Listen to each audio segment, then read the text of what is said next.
Hello students, I am Dr. Saraswati Agrawal, Associate Professor in Chemistry, JDV Government Girls College, Kota. बच्चों, हम chemical kinetics के बारे में पढ़ रहे हैं। केमिकल काइनेटिक्स में हम कोई भी जो रासायनिक अभिक्रिया होती है वो किस गति से होती है, उसमें अभिकर्मक से अभिक्रिया करके उत्पाद बनाते हैं। तो अभिक्रिया की जो गति है वो बहुत कारकों पर निर्भर करती है, जैसे कि दाब, ताप, क्रियाकारक के कंसंट्रेशन, उनके मॉलिक्यूल्स, इन सब के द्वारा हम उनकी अभिक्रिया के वेग को कैलकुलेट कर सकते हैं। अब कोई भी अभिक्रिया जो सामान्य केमिकल रिएक्शन है, उन अभिक्रियाओं का हम मैथमेटिकल फॉर्म या अभिक्रिया के वेग समीकरण का अवकलन और समाकलन रूप डिस्कस करेंगे। कोई भी अभिक्रिया शून्य कोटि की अभिक्रिया तब कहलाती है जिसे जीरो ऑर्डर रिएक्शन कहते हैं। ऐसी अभिक्रियाएं जिनमें कि अभिक्रिया का वेग क्रिया करने वाले अणुओं की सांद्रता पर निर्भर नहीं करता है, अर्थात जो अभिकारक अर्थात रिएक्टेंट होते हैं उनकी प्रारंभिक जो सांद्रता होती है उनके शून्य घात के समानुपाती होता है।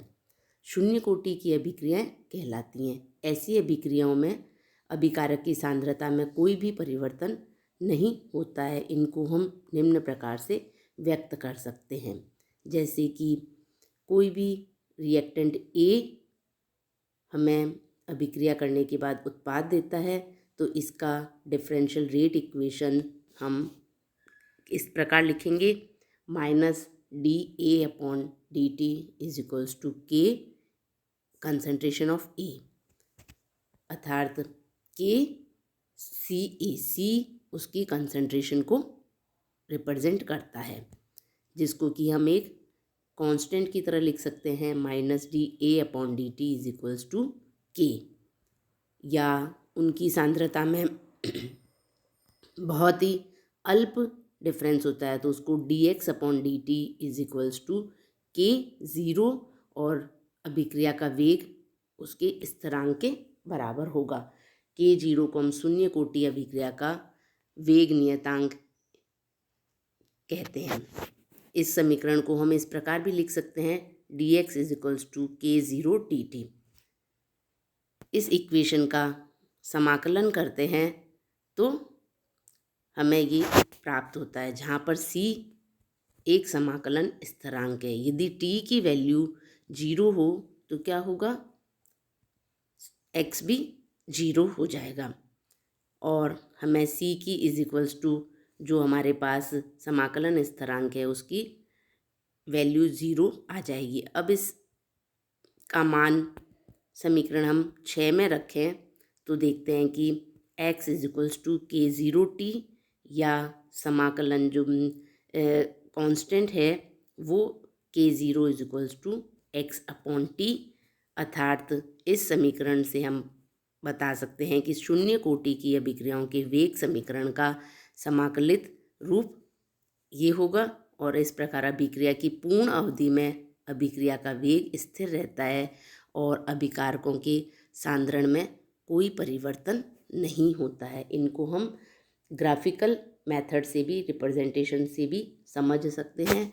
यदि हम जीरो ऑर्डर रिएक्शन का ग्राफिकल मेथड देखते हैं तो टाइम के साथ में यदि हम कांस्टेंट का ग्राफ खींचते हैं, उत्पाद की सांद्रता और समय के बीच ग्राफ खींचते हैं तो एक सीधी रेखा प्राप्त होती है जो कि उसके ओरिजिन से गुजर रही है। बच्चों, अब शून्य कोटि अभिक्रिया की हाफ लाइफ पीरियड को कैलकुलेट करना हो तो half life period of zero order reaction, half life अर्धायु वो समय है जिसमें कि अभिकारक का आधा भाग उत्पाद में परिवर्तित हो जाता है, अर्थात जो रिएक्टेंट के मॉलिक्यूल्स हैं वो उनकी हाफ उत्पाद में कन्वर्ट हो जाते हैं। इसे T1/2 या T.5 के द्वारा प्रदर्शित करते हैं और यह प्रारंभिक सांद्रता, यदि स्टार्टिंग में हमने रिएक्टेंट मॉलिक्यूल की कंसंट्रेशन A रखी है तो T1/2 समय में कोई भी रिएक्टेंट मॉलिक्यूल A से A/2 में परिवर्तित हो जाएंगे।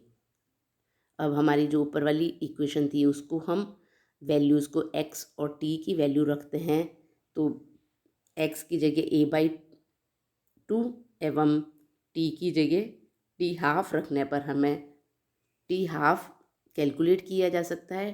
t1/2 = a/2k0, और अन्य शब्दों में कह सकते हैं कि जो अर्धायु हाफ लाइफ टाइम है that is directly proportional to concentration of initial concentration of reactant. अतः शून्य कोटि की अभिक्रिया की हाफ लाइफ अभिकारक की प्रारंभिक सांद्रता के समानुपाती होती है। शून्य कोटि की अभिक्रियाओं के वेग नियतांक को भी कैलकुलेट किया जा सकता है। इसमें हम समीकरण में इन सब में हम इनकी वैल्यू a+b+c = 0 रखते हैं, तो k0 के मात्रक हमें प्राप्त हो जाएंगे, और वो है पर मोल लीटर पर सेकंड। शून्य कोटि की अभिक्रियाओं के जो एग्जाम्पल लेते हैं हम, उन एग्जाम्पल में देखते हैं कि जब अमोनिया के 2 मॉलिक्यूल टंगस्टन रिएजेंट्स के साथ में उपस्थिति में काम करते हैं तो हमें हाइड्रोजन और नाइट्रोजन प्राप्त होती है। ये शून्य कोटि की अभिक्रिया है। इसी प्रकार N2O को जब गर्म प्लेटिनम तार पर गर्म किया जाता है तो N2 और O2 प्राप्त होता है। या जब HI मॉलिक्यूल के 2 मॉलिक्यूल गर्म किए जाते हैं तो हमें H2 एवं I2 प्राप्त होता है। स्वर्ण या मोलिब्डेनम के तल पर अमोनिया का अपघटन, स्वर्ण तल पर हाइड्रोजन आयोडाइड का अपघटन, ये सभी शून्य कोटि अभिक्रिया के उदाहरण हैं। यहाँ पर मेटल कैटलिस्ट की तरह काम करता है। शून्य कोटि अभिक्रिया का उदाहरण स्थिर दाब पर सूर्य के प्रकाश में हाइड्रोजन व क्लोरीन के संयोग से हाइड्रोजन क्लोरीन का बनना भी शून्य कोटि अभिक्रिया होती है। इस प्रकार अभिक्रिया की गति का मापन करने के लिए हम अभिक्रिया के पात्र को जल के ऊपर रख देते हैं।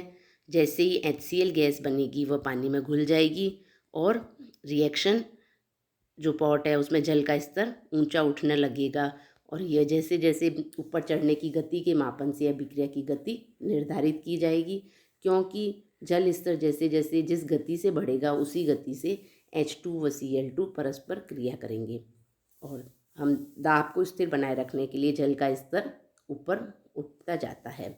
इस अभिक्रिया में हाइड्रोजन व क्लोरीन की मात्राएं तो कम होती जाती है, पर उनकी सांद्रताएं या मात्राएं प्रति इकाई आयतन स्थिर रहती है, क्योंकि जल के तल के उठने के साथ साथ अभिक्रिया का स्थान भी घटता जाता है। अतः यह अभिक्रिया क्या है? शून्य कोटि की अभिक्रिया है। इस प्रकार हम अन्य उदाहरण के द्वारा भी शून्य कोटि अभिक्रिया के उदाहरण को समझ सकते हैं। जैसे कि ब्रोमीन व आयोडीन के संदर्भ में हम देखें तो एसीटोन की जब ब्रोमीन के साथ में या एसीटोन की आयोडीन के साथ में अभिक्रिया करवाई जाती है तो इनमें वेग उनके कंसंट्रेशन पर, अर्थात अभिक्रिया एसीटोन के लिए तो ये जो ऊपर वाली अभिक्रिया है एसीटोन के लिए तो फर्स्ट ऑर्डर है, लेकिन ब्रोमीन या आयोडीन के लिए यह शून्य कोटि की है, क्योंकि अभिक्रिया में ब्रोमीन या आयोडीन भाग लेती है, लेकिन अभिक्रिया की प्रगति के साथ ब्रोमीन या आयोडीन प्रयुक्त होती जाती है। इनको बच्चों हम एग्जाम्पल के द्वारा भी समझ सकते हैं कि एक शून्य कोटि की अभिक्रिया को 80% पूर्ण होने में 160 मिनट लगते हैं। तो अभिक्रिया के वेग स्थिरांक को ज्ञात कीजिए। तो वेग स्थिरांक को ज्ञात करने के लिए शून्य कोटि की अभिक्रिया की समाकलित वेग समीकरण हमें पता है k0 = x/t। इसमें हम x की वैल्यू रख देते हैं और t की वैल्यू रख देते हैं, तो हमारे पास में वेग स्थिरांक की मात्रा ज्ञात हो जाएगी।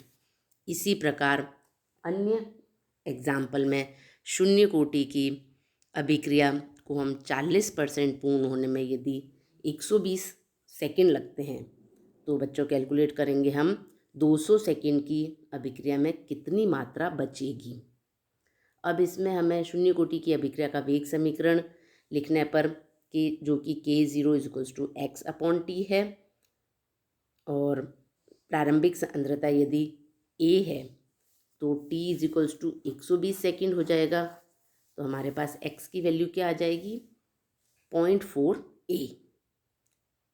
ठीक है, इसमें अब वेग समीकरण में हम k0 की वैल्यू देख इसमें रखी जाए तो 0.4/120, और माना कि t 200 सेकेंड पर अभिकारक x डैश क्रिया करता है। यदि हम उसको x डैश मान लें तो k0 is equals to x dash upon 200, और अब इनमें समीकरण में इनकी वैल्यूज़ रखें। वैल्यूज़ रखने पर हम देखते हैं कि 1 एवं 2 के द्वारा x dash upon 200 is equals to 0.4/120। अतः बची हुई मात्रा हमारे पास में कैलकुलेट की जा सकती है x डैश की मात्रा, अर्थात प्रारंभिक सांद्रता का 1/3 भाग या 30.3% आता है। तो बच्चों, इस प्रकार ज़ीरो ऑर्डर रिएक्शन के कैलकुलेशन हमने की। अब हम पढ़ेंगे फर्स्ट ऑर्डर रिएक्शन, प्रथम कोटि की अभिक्रियाएं। प्रथम कोटि की अभिक्रियाएं कौन सी होती हैं? प्रथम कोटि की अभिक्रियाएं वो होती हैं जिसमें कि अभिक्रिया का वेग अभिकारक की सांद्रता की प्रथम घात के समानुपाती होता है। इसको हम किस प्रकार से व्यक्त कर सकते हैं? यदि हम A अभिकारक मानते हैं तो वो क्रिया करके उत्पाद बनाता है। इस प्रकार यदि अभिक्रिया की गति अभिकारकों की सांद्रता के समानुपाती होती है, यदि कोई भी रिएक्टेंट A है वो अभिक्रिया करता है एवं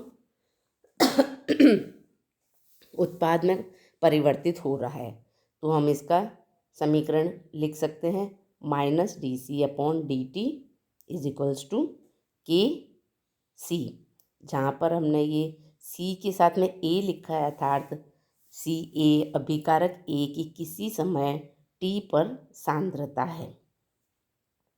जैसे माना हमने A की प्रारंभिक सांद्रता, A जो अभिकारक मॉलिक्यूल है उनकी प्रारंभिक सांद्रता a मोल प्रति लीटर है, और अब वो अभिक्रिया करता है तो t समय के बाद A की सांद्रता x मोल उत्पाद में बदल जाती है, अर्थात t समय के बाद A रिएक्टेंट की सांद्रता कितनी हो जाएगी, CA is equals to A minus x.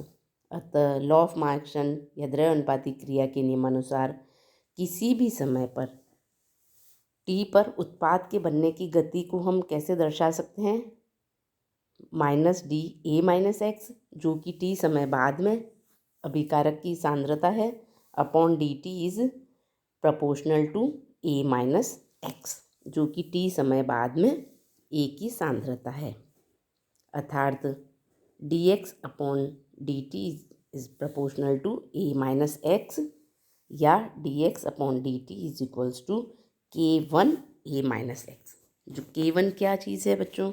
K1 एक कांस्टेंट है जिसे कि हम प्रथम कोटि की अभिक्रिया का वेग गुणांक या वेग नियतांक कहते हैं, velocity constant for the first order reaction.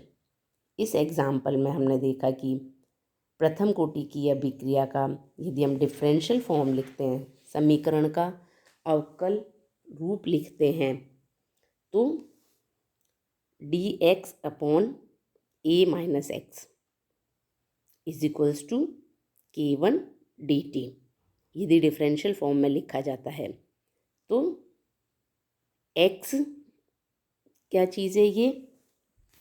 ये हमने A अभिकारक की जो प्रारंभिक सांद्रता है, और x यदि वो t समय में अभिक्रिया करता है, तो हमारे पास में A माइनस एक्स वैल्यू बचती है अभिकारक की सांद्रता की।